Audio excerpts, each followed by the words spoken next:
Barchaga assalomu alaykum. Xo'p, navbatdagi savolimiz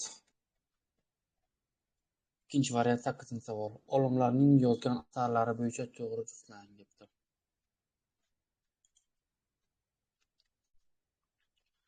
Charles Darwin, Sechenov, Galen. Xo'p, javobni ko'ramiz. Birinchi turlarning paydo bo'lishi Charles Darwinga tegishli. To'g'ri. Nest emas, filogeneza, Sechenov to'g'ri. Odam tanasi qismlari Galenga. Demak, javob to'g'ri ekan. Pejobni xato ekanligini ko'ramiz. Demak, odam paydo bo'lishi va jinsiy tanlanish Charles Darwin to'g'ri. Bosh miya reflekslar Sechenov to'g'ri. Odam tanasi tuzilishi haqida Galen yo'q, 3 bitta ekan bu yerda. Bezaliniki edi bu. Zoologiyaga kirish bu Lamark. Zoologiyaga kirish, zoologiya falsafasi bu Lamark edi.